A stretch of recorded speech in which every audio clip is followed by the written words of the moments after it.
जवान शेरा की दोस्ती उसकी एक बड़ी कमजोरी थी।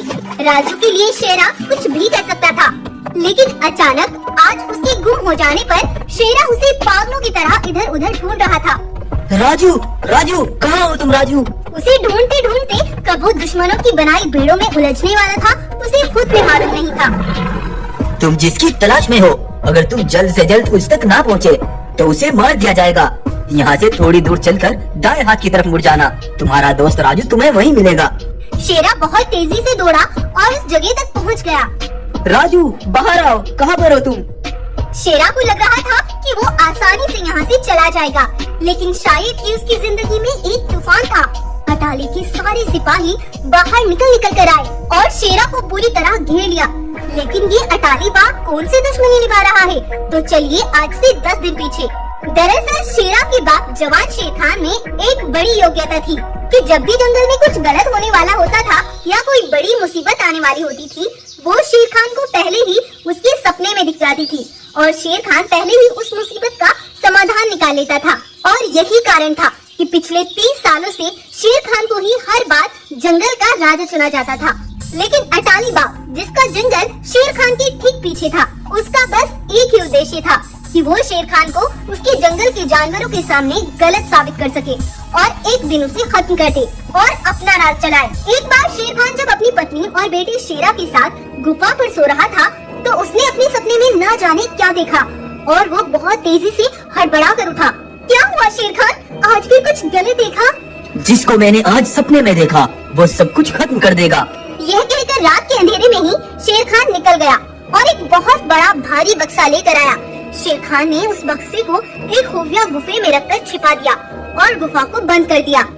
ये थी आज से 10 दिन पीछे की कहानी। लेकिन आज जब अटाली ने शेरा को अपने कब्जे में कर लिया, तब जवान शेर खान का एक सिपाही तेजी से दौड़ता हुआ उसके पास आया। आने वाले 2 घंटों के भीतर अगर हम अटाली तक ना पहुँचे तो उसका कहना है वो राजू और शेरा की लाश हमारे जंगल पहुँचा देगा। ये सुनते ही शेर खान बहुत तेजी से वहाँ से निकल पड़ा। जब वो अटाली के जंगल पहुँचे तो देखा अटाली ने शेरा को बुरी तरह जख्मी हालत से एक पेड़ में बांध रखा था। आओ आओ, बस तुम्हारा ही इंतजार था। इतनी अकल तो रखते हो शेर खान। मौत का बदला मौत। बोलो, कहाँ छिपा कर रखा है मेरे बेटे को? अगर यही जानना चाहते थे तो भूल जाओ, तुम कभी उस तक पहुँच नहीं पाओगे। तो ठीक है सिपाहियों, बांध दो इसको तख्ती आग के ऊपर। अटाली ने शेर खान को जलती तेज आग के ऊपर बंधवा दिया। तू चाहे जितना जुर्म कर ले, नहीं जान पाएगा अपने बेटे का पता।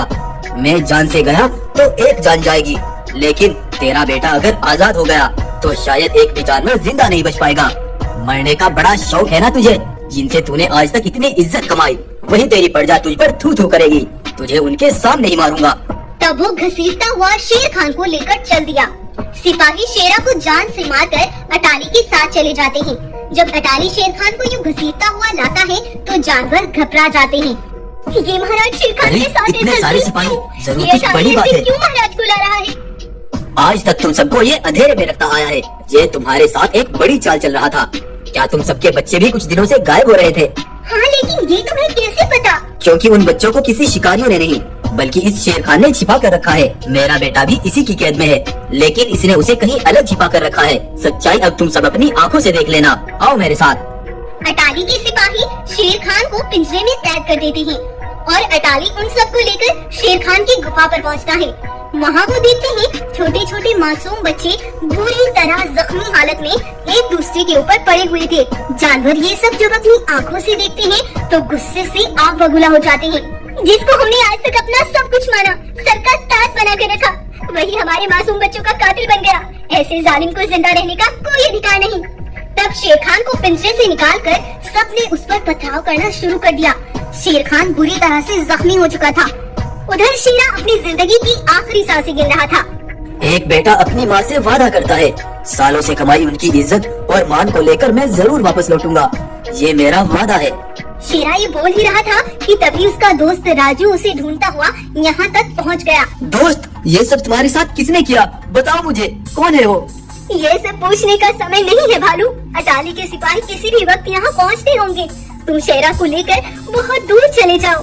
भालू ने शेरा को जल्दी से अपनी पीठ पर डाला और उसे लेकर वहाँ से चल दिया। उधर जब जानवर शेर खान को बुरी तरह मार रहे थे, रुक जाओ भाइयों, मासूमों के कातिल को ऐसे आसानी से मौत नहीं मिलनी चाहिए। मैं हर रोज इसे तड़पा तड़पा कर मारूंगा। सिपाहियों, लेकर आओ इसको जंगल। उधर राजू सुनसान झाड़ियों के बीच कई महीनों तक शेरा का इलाज करता है और कई महीने गुजर जाने के बाद शेरा धीरे धीरे अपनी उसी ताकत पर लौट आता है। तब वो भालू से कहता है, तुम जाकर हमारे जंगल में सबको खबर दो कि एक बड़ी सच्चाई सबके सामने आने वाली है। लेकिन शेरा महाराज, शेर खान और शेरनी को आप कैसे बचाएंगे? चिंता मत करो राजू, एक बड़ी सेना ले जाकर मैं अटाली और उसके सिपाहियों को खत्म करवा दूंगा। इधर भालू सबको इकट्ठा करके एक बड़ा ऐलान करता है। सुनो सुनो साथियों, आज एक बड़ी सच्चाई का खुलासा होगा। एक अंधे का राज सबके सामने आएगा। तुम सब कुछ देर यहीं पर रुको। उधर शेरा ने अपनी एक बड़ी सेना के साथ अटाली और उसके सिपाहियों को जान से मार डाला और अपने माता पिता को आजाद करा लिया और अपने जंगल पहुंच गया। अरे अरे ये तो शेरा और शेर खान अरे आखिरी दोनों को तो अटाली ने जान से मार डाला था ना। कैसे लौटे? शांत हो जाओ सब। और जो आज मैं तुम्हें बताऊंगा उसे हमेशा याद रखना। दुश्मन कभी छोटी चाल नहीं खेलता, वो हमारे दिमाग में ऐसी बात डालता है, हम उसे सच मानने पर मजबूर हो जाते हैं। ऐसा ही कुछ हुआ तुम्हारे साथ। दरअसल मुझे कुछ महीनों पहले एक बड़ा सपना आया था, जिसमें मैंने देखा था कि अटाली के यहाँ एक बच्चा पैदा हुआ, जिसके अंदर 7 साल बाद ऐसी शक्तियाँ आती कि वो जंगल को जलाकर राख कर सकता था। इसीलिए मैंने अपने जंगल को बचाने के लिए रात के समय ही उस बच्चे को उठाकर एक ऐसी जगह कैद करवा दिया जहाँ से वो कभी निकल ना पाए। लेकिन बाघ अपने बेटे की उन शक्तियों से हम सबको तबाह करना चाहता था, ताकि फिर वो यहाँ आकर हमारे जंगल पर राज कर सके। इसीलिए वो अपने बेटे के लिए इतना चिंतित था। और जो बच्चे तुम्हें मेरी गुफा पर मिले थे, वो अटाली ने पहले ही यहाँ बंद करवा दिए, ताकि वो तुम्हारा विश्वास जीत सके। लेकिन सच्चाई हमेशा जागती है। मेरे बेटे को कई महीने तक राजू ने सुनसान जगह पर रखा और आज फिर उस अटाली का अंत करके हमें फिर से सच के साथ जीने का अवसर दिया। हमें अपने बेटे शेरा पर बड़ा गर्व है। जानवर आज अपनी इतनी बड़ी गलती पर बहुत शर्मिंदा थे, लेकिन शेर खान उनका हौसला बढ़ाता है और जंगल फिर से आबाद करता है। तो आपको ये कहानी कैसी लगी? पिछले 15 सालों से जंगल की जिम्मेदारियों को अपने कंधों पर संभालने वाला रुद्र शेर क्यों ऐसी सजा का मुजरिम ठहरा जो गुनाह उसने किया ही नहीं था? ठाकुर सिंह के 2 हमशक्ल बेटे, जिनकी प्रकृति एक दूसरे से बिल्कुल अलग थी। ठाकुर सिंह के पिछले 30 सालों से बनाए गए नियम सबके लिए बराबर थे और वो बस एक ही बात कहते थे। आज से 30 साल पहले मैंने शपथ ली थी कि मजलूमों को अपनी आखिरी सांस तक बचाऊंगा और जालिमों को कभी अत्याचार नहीं करने दूंगा। मैं आज तक इसे निभाता आया हूँ और हमेशा निभाता रहूंगा। ठाकुर सिंह अपनी जुबान का बड़ा पक्का था, इसलिए ठाकुर का बड़ा बेटा शामू ठाकुर के होते हुए जुल्म और अत्याचारी नहीं कर सकता था। वो जंगल पर अपना राज करना चाहता था। शामू एक बार पेड़ के नीचे सो रहा था, तभी उसे एक सपना आया जिसमें उसने देखा कि उसका छोटा भाई रुद्र एक गाय का शिकार करके वहाँ से भाग जाता है। ये देख शामू उस गाय के पास जाता है। अरे ये क्या? इसकी सांसें तो बंद हो गई। रुद्र ने इसे बड़ी बेरहमी से मारा है। रुद्र ये बोल ही रहा था कि तभी ठाकुर सिंह के साथ एक भालू आता है। अरे ये क्या शामू, तुमने मेरे होते हुए इतना बड़ा अत्याचार कैसे कर दिया? नहीं पिताजी, ये मैंने नहीं किया। जुबान मत चलाओ, भालू ने तुम्हें शिकार करते हुए देखा है। मैं इसकी सजा मिलकर रहेगी। यह कहकर ठाकुर सिंह शामू पर वार करता है, लेकिन तभी शामू की आंख खुल जाती है। वो घबराया हुआ हड़बड़ा कर उठता है। तब उसके दिमाग में एक खुराफाती आइडिया आता है और वो अपने सबसे करीबी दोस्त गोपी बाघ के पास जाता है। समय आ गया है गोपी, अपने सपने को सच करने का। मैं यहाँ का राजा नहीं बन सकता तो क्या हुआ, हम पास के जंगल में जाएंगे और वहाँ के राजा कालिया को मारकर वहाँ पर अपना राज करेंगे। ये तुम क्या कह रहे हो शामू? तुम्हारे पिता को इसकी भनक भी पड़ गई तो कयामत टूट पड़ेगी। देखो गोपी, रुद्र और मैं हम दोनों भाई हम शक्ल है। अगर किसी कारण हम कालिया को मारने में असफल हुए तो तुम ये सारा इल्जाम रुद्र के ऊपर डाल देना, और अगर कालिया हमारे हाथ लग गया तो वहाँ का राजा मैं और मेरे सबसे खास सिपाही का ओहदा तुम्हें मिलेगा। गोपी बाघ भी शामू के इस प्लान को स्वीकार कर लेता है। तब रात के समय दोनों कालिया बाघ के जंगल निकल गए। कालिया अंदर सो रहा था और सिपाही उसकी निगरानी कर रहे थे। शामू दबे पाँव जाता है और सिपाहियों पर वार करता है। वो दोनों बुरी तरह से जख्मी हो जाते हैं, लेकिन तभी एक सेनापति की आंख खुल जाती है। भागो दोस्त, जल्दी से यहाँ से भागो। शामू और गोपी तेजी से वहाँ से भाग जाते हैं। सेनापति उनका पीछा करता है, लेकिन वो बहुत दूर जा चुका था। सुबह होने पर सेनापति बाघ कालिया बाघ को पूरी बात बताता है। तो क्या तुमने उसे भागते हुए देखा? हाँ महाराज, मैंने उसका पीछा भी किया, लेकिन वो भाग निकला। तो अगर वो तुम्हें दिख जाए तो क्या तुम उसे पहचान लोगे? हाँ महाराज, मैं उसे बिल्कुल पहचान लूंगा। ऐसे ही 1-2 दिन बीत जाते हैं और कालिया के जंगल में खबर फैलती है कि उसके सिपाही अचानक हमले से डरकर जंगल छोड़कर भाग गए। ये खबर शामू के कानों तक भी पहुंचती है। एक बार तो कालिया सिपाहियों के साए में बच गया था, लेकिन इस बार मैं उसे दबोच कर ही रहूंगा। और एक बार फिर आज पूरी तैयारी के साथ शामू अकेला ही कालिया की गुफा तक जाता है, लेकिन वहाँ एक सिपाही बीच में ही खड़ा था। शामू ने तेजी से जाकर उस पर वार कर दिया। वार करते ही उसके दांत टूट गए और वो नीचे जा गिरा, क्योंकि ये कोई सिपाही नहीं था, पत्थर का बनाया गया एक पुतला था। दरअसल जब शामू ने पहली बार वार किया था तो कालिया ने ये प्लान कर लिया था। जिसने एक बार हमला किया वो दोबारा भी जरूर आएगा, क्योंकि उसका मकसद अभी पूरा नहीं हुआ। इसीलिए मैं जंगल में तुम्हारे भाग जाने की खबर फैला दूंगा, ताकि वो जल्द से जल्द यहाँ आए। और ये पत्थर का पुतला भी इसीलिए रखवाया गया था। तब कालिया और उसके सिपाही मिलकर बाहर आते हैं। कालिया इससे पहले शामू के साथ कुछ भी करता, इस बार भी शामू अपनी पूरी ताकत लगाकर वहाँ से भाग निकला। कालिया और उसके सिपाही उसका पीछा करते करते दूर तक भागते हैं। शामू भागता भागता अपने जंगल आ गया और एक छलांग लगाकर झाड़ियों में छिप गया और कालिया और उसके सिपाही उसको ढूंढते रह गए। तभी गोपी उनके पास आता है और कहता है, क्या बात है, तुम यहाँ किसकी तलाश में आए हो? यहाँ से एक शेर ने हमारे सिपाहियों पर 2 बार हमला किया। वो सफेद रंग का दिखता है और वो यहीं कहीं छिपा है। अच्छा, तो तुम रुद्र की बात कर रहे हो। यहाँ के राजा ठाकुर का बेटा रुद्र है, जो अभी भागता हुआ अपने पिता की गुफा पर गया है। तब गोपी उन्हें ठाकुर सिंह की गुफा के बारे में बता देता है। कालिया ठाकुर की गुफा तक पहुँच जाता है अपने सिपाहियों को लेकर। सेनापति, क्या यही है वो? हाँ महाराज, यही है वो। क्या बात है, तुम किस सिलसिले में बात कर रहे हो? पिछले 4 दिनों से तुम्हारे इस बेटे ने हमारा जीना हराम कर रखा है। हमारे कई सिपाहियों को इसने जान से मार डाला। तुम अपने उसूलों के पक्के हो, इसीलिए मैं आराम से बोल रहा हूँ। अब जल्दी से अपने इस बेटे को हमारे हवाले कर दो। क्या ये सच बोल रहे हैं? नहीं पिताजी, मैंने कुछ नहीं किया। तभी एक सिपाही गोपी के साथ आता है। हाँ महाराज, यही है वो रुद्र। कोई बात नहीं बेटा, अभी तुम इनके साथ जाओ, तुम्हें कुछ नहीं होगा, मैं सब संभाल लूंगा। तब वो सभी रुद्र को अपने साथ एक बड़े पिंजरे में कैद कर लेकर चले जाते हैं। इधर ठाकुर बहुत परेशान था और वो मन ही मन सोच रहा था, रुद्र तो ऐसा बिल्कुल नहीं कर सकता, लेकिन वो झूठ भी तो नहीं बोल रहे थे। ये गोपी अक्सर शामू के साथ मैंने देखा है। तब ठाकुर सिंह गोपी को अपनी गुफा पर बुलवाता है। आओ गोपी आओ, ये बताओ, ये तुम्हारा दोस्त शामू पिछले 3-4 दिनों से कहाँ गायब है? महाराज, मुझे नहीं पता महाराज। सीधी सीधी भाषा में बताते हो गोपी, या फिर तुम्हारी बीवी बच्चों को उठवा लूं? नहीं ठाकुर सिंह, मैं सब बताता हूँ। और गोपी ने सारी सच्चाई एक ही बार में कर दी।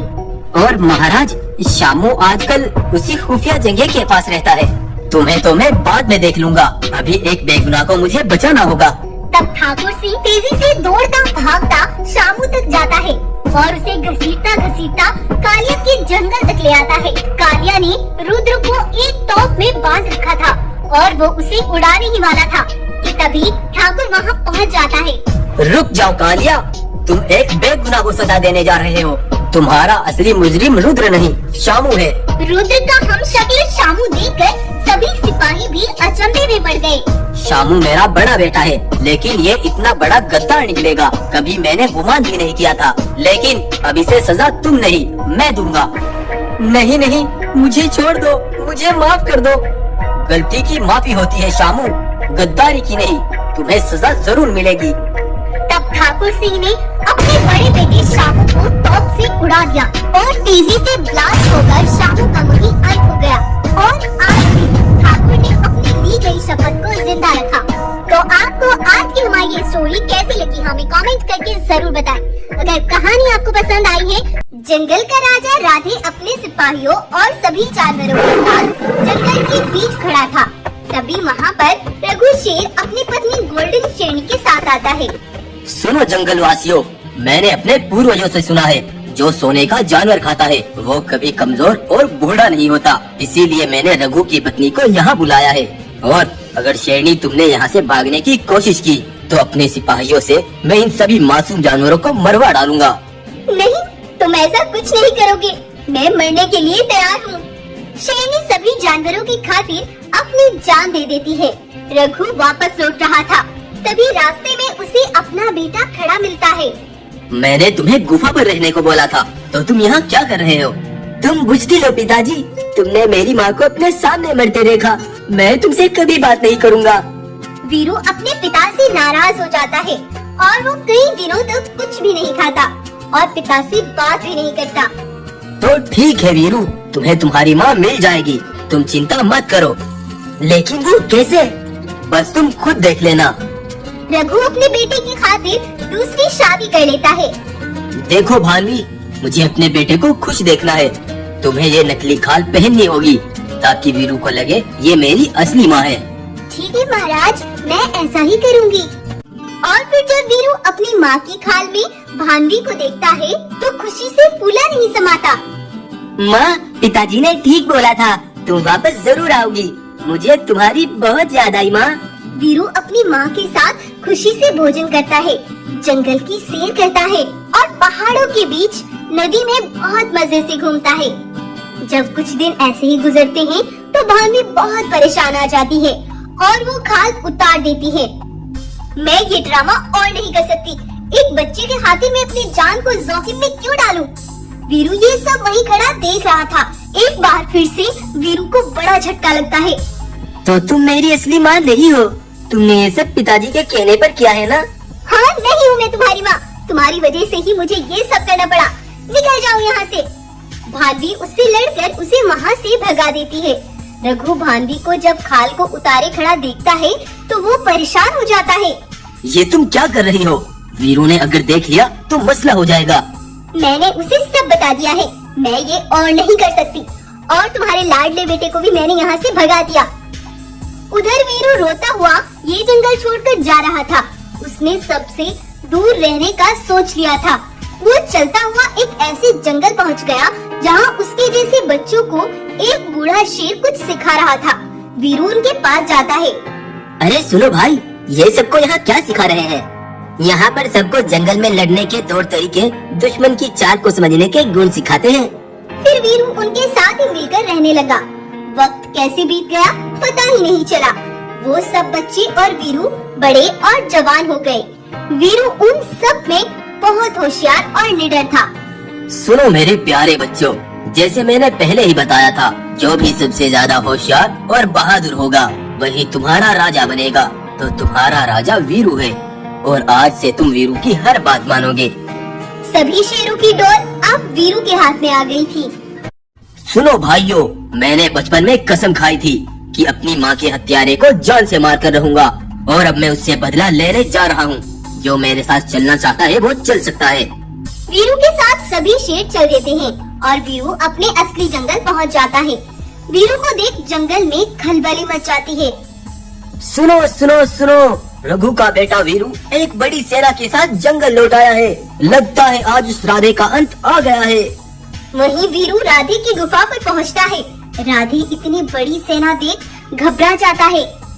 राधे, आज भी याद है मुझे वो दिन जब तूने मेरी मासूम माँ को सबके सामने मार डाला था और तू कहता था ना कि तू सोने का जानवर खाकर कभी नहीं मरेगा। तो आज तुम उससे बच कर दिखा। वीरू के आधे सिपाही ही राधे के सिपाहियों को धो डालते हैं और वीरू उस राधे को वहीं मौत की नींद सुला देता है। राधे का नाम और अत्याचार अब यहाँ से खत्म हो चुका था।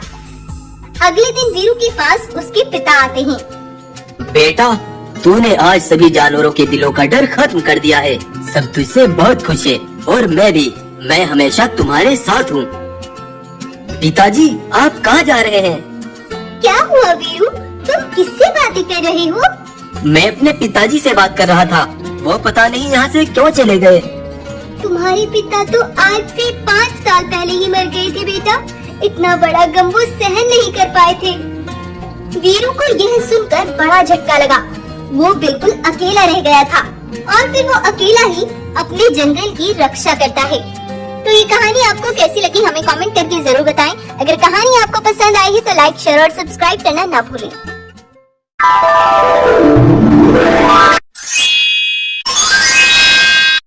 धरती पर रंगीन बाघों का झुंड उतरता है और वो बहुत तेजी से दौड़ते हुए वीरू शेर की गुफा पर जाकर उसकी तीनों बेटियों को उठाकर अपने साथ ले जाते हैं।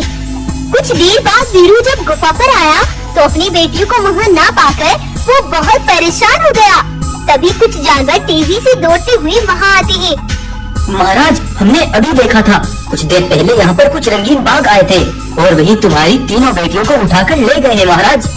भालू यह बता रहा होता है तभी उन्हीं में से एक बाघ आकर वीरू से कहता है, वीरू, महाराज बंटी का कहना है अगर तुम अपनी बेटियों को बचाना चाहते हो तो सोने से भरे 10 बक्से कल अमावस्या की रात को ठीक 9 बजे लेकर आ जाना, और अगर तुम न आए तो तुम्हारी तीनों बेटियों की लाशें तुम्हारे जंगल मिलेगी। इतना बोलकर वो वहाँ से चला जाता है। महाराज आप चिंता मत करिए, हम सोने का इंतजाम कर लेंगे, बस आप अपनी बेटियों को बचा लीजिए। नहीं गाय, उन्हें सोने के सिक्कों का कोई लालच नहीं है। वे चाहते हैं मैं अमावस्या की रात को उनके जंगल में रहूं और वे मेरी कीमती मणि को उठा ले जाए। दरअसल कुछ साल पहले एक बूढ़ी शेर ने वीरू को एक जादुई मणि देते हुए कहा था, बेटा ये कोई साधारण मणि नहीं है, ये बहुत शक्तिशाली है। अगर तुम या कोई इसका गलत इस्तेमाल करेगा तो इस मणि की शक्तियाँ चली जाएंगी, जो कि फिर अमावस्या की रात में ही आएंगी। वीरू बूढ़े शेर से वो मणि लेकर आ ही रहा था कि तभी बंटी बाघ आकर वो मणि छीन कर भाग जाता है और जैसे ही वो मणि का गलत इस्तेमाल करके एक भैंस का शिकार करता है तो उस मणि की शक्तियाँ चली जाती है और वो मणि वीरू के सामने आ गिरती है। वीरू अमावस्या की रात के आने का इंतजार करता है और मणि को उसकी सही जगह पर रख आता है। तो वीरू आज उसी मणि की बात कर रहा था, तभी वहाँ पर एक चील आती है और वो वीरू के कान में कुछ बताती है और तब वीरू अमावस्या की रात होते ही बंटी बाघ के पास पहुँच जाता है। बंटी, ये लो, मैं तुम्हारे कहने पर ये सोना ले आया, अब मेरी बेटियों को छोड़ दो। सोना? मुझे कोई सोना नहीं चाहिए, मेरा मकसद तुम्हें यहाँ पर बुलाना था ताकि मेरा सिपाही उधर उस मणि की शक्तियाँ आते ही उसे उठा लाए। उधर बंटी का सिपाही मणि के पास पहुँचता है, लेकिन वहाँ पर मणि थी ही नहीं, क्योंकि मणि तो वीरू के पास थी और वीरू उस मणि से अपने बहुत से रूप धारण कर लेता है। यह देख बंटी के तो पसीने निकल आते हैं। दरअसल जब वो चील वीरू के पास आई थी तो उसने वीरू से कहा, महाराज जो शक्तियाँ मणि के अंदर अमावस्या की रात को आनी थी वो आज ही आ चुकी है, ना जाने ये करिश्मा कैसे हुआ। इसीलिए वीरू बिना डरे बंटी के पास चला आया था। ऊपर वाला भी हमेशा उन्हीं का साथ देता है जो सही रास्ता चुनते हैं और सच्चाई का साथ देते हैं, ना कि तुम जैसे दुष्ट का। वीरू उसके सिपाहियों पर हमला बोल देता है और सबको धूल चटा देता है और फिर अपनी तीनों बेटियों को आजाद कराकर अपने जंगल ले आता है और फिर से सब कुछ ठीक हो जाता है। इस तरह वीरू ने अपनी तीनों बेटियों के साथ जादुई मणि की भी रक्षा की। तो आपको ये कहानी कैसी लगी हमें कमेंट करके जरूर बताएं।